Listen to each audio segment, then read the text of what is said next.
name is Gerry Gill, and I'm from the area, fished here for 45 years.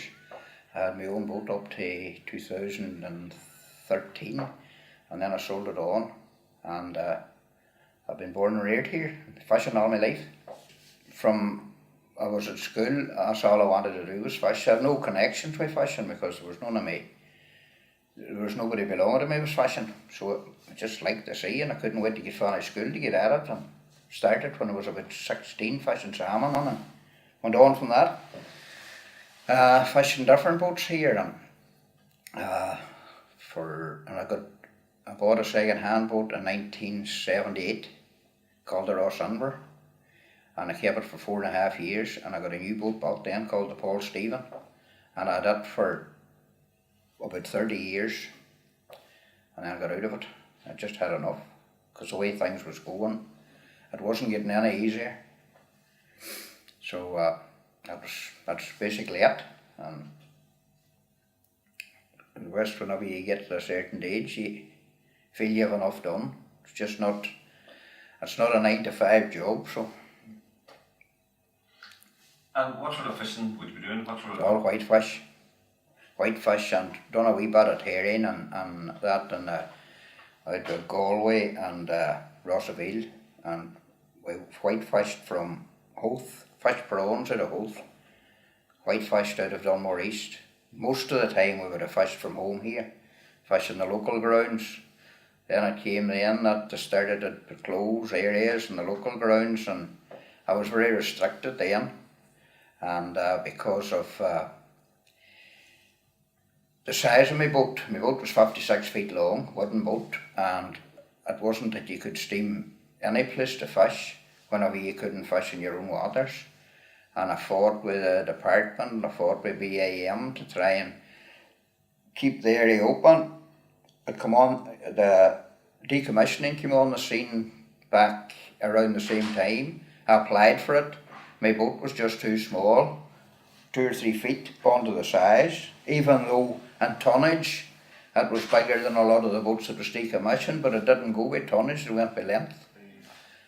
And was turned down. Never got it. So then I had to put the boat through the COC, the Code of Practice, and that ended up that it put me out of business, because all the things that needed to be done to the boat, I had to pay for myself. There was no such thing as getting a grant or anything to do it. And if they had told me at the time, if the department had come and told me it's going to cost too much money, I could have sold off the licence and the boat at the time, but it ended up that I ended up having to get loans out of the bank to get the work done to the boat, which meant then that when I got the work all done, I had to sell the boat. That was it. That was my 45 years fishing down the drain. That's the way it went. And nobody, I'm not going to curse, but nobody, I fought with the department for years and BAM to see if there was anything could be got out of it, because of through the decommissioning, and there was another round of decommissioning come up, was turned down then too. So we never got decommissioning. If I had got decommissioning at the start, I wouldn't have had to go through all that I went through with the Code of Practice, because the boat at this stage was coming up on 24, 25, 26 years of age, and because it was a wooden boat. A wooden boat takes a good bit of maintenance, and there was a lot of work over the years. There was a lot of work done over the years, but it was to compare with the department's rules. There was a lot of work had to be done, and it just ended up then that I had to sell the boat when the work was done. I had a son fishing with me, and I didn't know whether he wanted to go on. If he had wanted to go on and become a skipper, I probably would have went for a new boat. But I was getting too old myself for going for a new boat, and I didn't want that headache. And it ended up then that my son, he didn't want to become a skipper. He went on another one of the pelagic boats, and he's on it since. So then I was sort of, there was nobody else coming behind me, so I got out. Things at that time was starting to get the amount of paperwork and the amount of hassle having with areas and quotas and all that he just didn't want to go through the like of that. So that's the way it ended up. That was it. I could probably would have fished longer if I had got everything had worked out all right with the boat. I would have fished for another few years anyway. And what I was intending to do was, if I had the boat up and running and sell it on, and like what I had to do at the end of, I had to sell the boat to pay off the bank, because that was one of the conditions that the bank gave me at the time, that once the boat was complete, once the work was done to the boat, that the boat would be sold and they would get their money. There was no such thing as me going to fish and pay them back. They wanted their money there and then. That was it.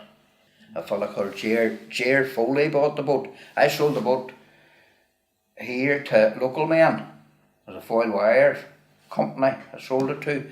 So then they sold it on, and this Gerry Foley, and I'll be chatting to him all the time there on the phone, and he's very happy with the boat and doing well. And the closed areas here where we couldn't fish at all, but I was the only boat of that size that was here at the time. The rest of them was all bigger boats, so they could move all around the coast.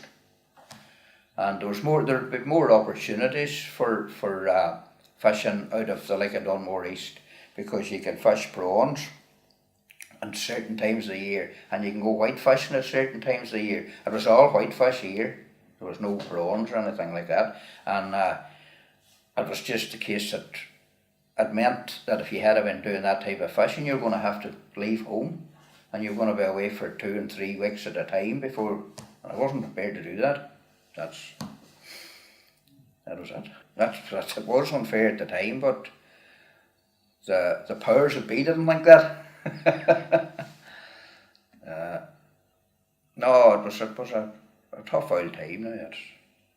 Well, to me, they had people doing these surveyors, and that was coming around and surveying boats and telling you, aye, your boat, no problem putting it through the code of practice. It's not going to take a fortune to do it.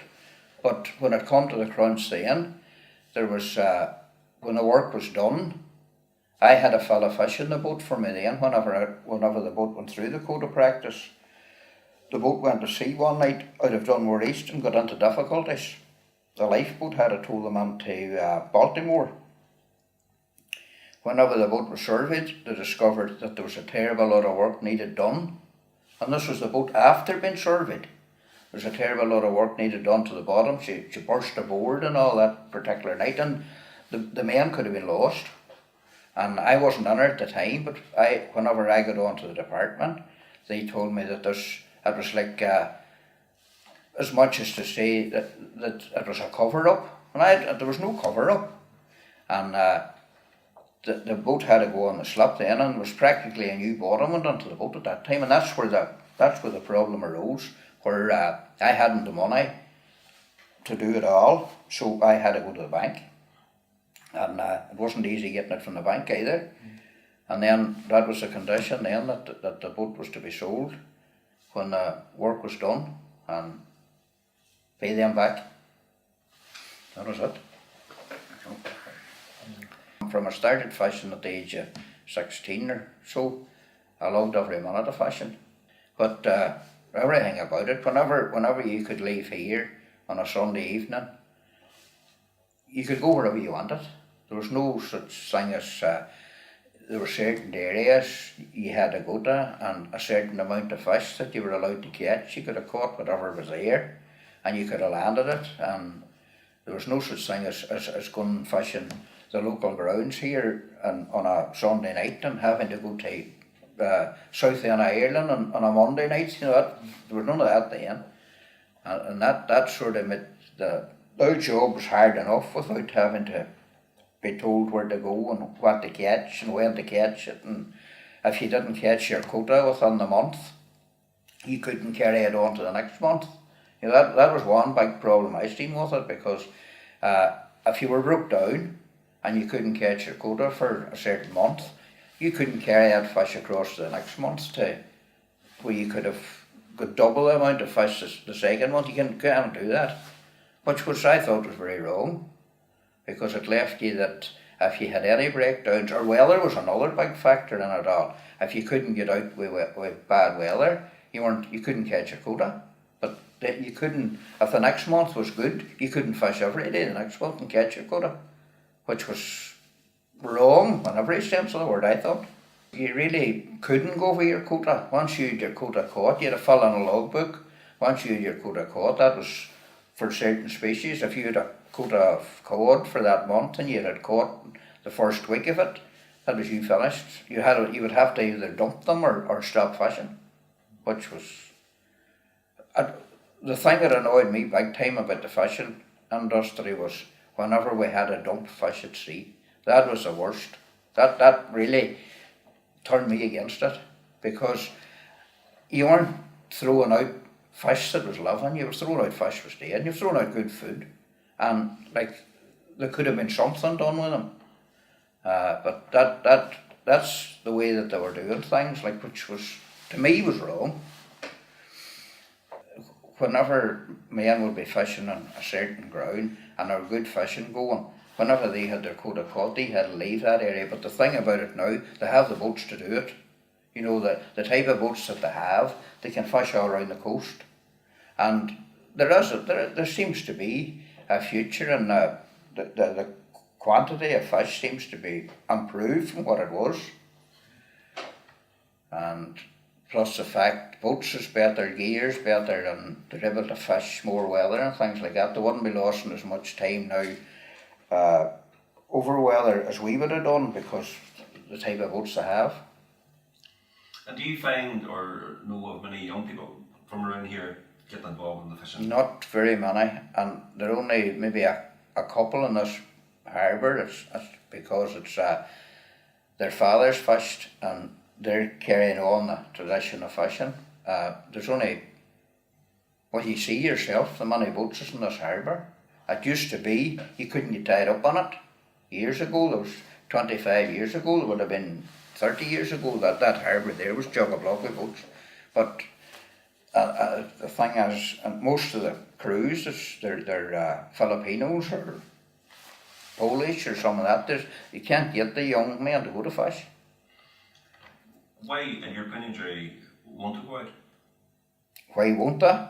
Well, one of the things is to say on social hours, like they go away to fish here on a Saturday morning maybe, and they're not back to the following Saturday, and they could come in, land their fish and straight out again.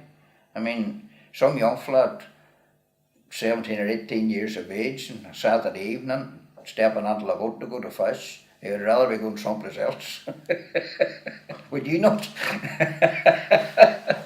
But yet, at the same time, you'll see, around here, you'll see on a Monday morning, van loads of men heading off to Dublin and Dublin sites, and back on the Friday, so... Well, the thing about the fishing, when it's a 24-hour-a-day job, like there's not, you cannot say it 8 or 7 or 8 o'clock in the evening, I'm going to bed now, and I'll get up at 6 in the morning. It doesn't work that way, because you're working all the time and things goes wrong. It's just not all plain sailing. You have to haul and sort the fish, and it's the unsocial hours, I think, more than anything. I'm not saying the money's, I would say, good enough, and there was a time here whenever there wasn't much work for the like of them men in Dublin and that there was more of them men interested in fishing, because it was a good enough job at the time. But then whenever they come shore work up, they'd rather be ashore working rather than at sea. I have a son who works on the pier here, he works over in the co-op, and he's making a living from it. The reason he's not at sea was because he couldn't get over the seasickness. He tried it and tried it and tried it and just couldn't get over it. So he decided he wasn't going to try it any longer. So he just got a shore job, and that was it. Not very much more I can tell you, unless I tell you lies. You can tell us lies too.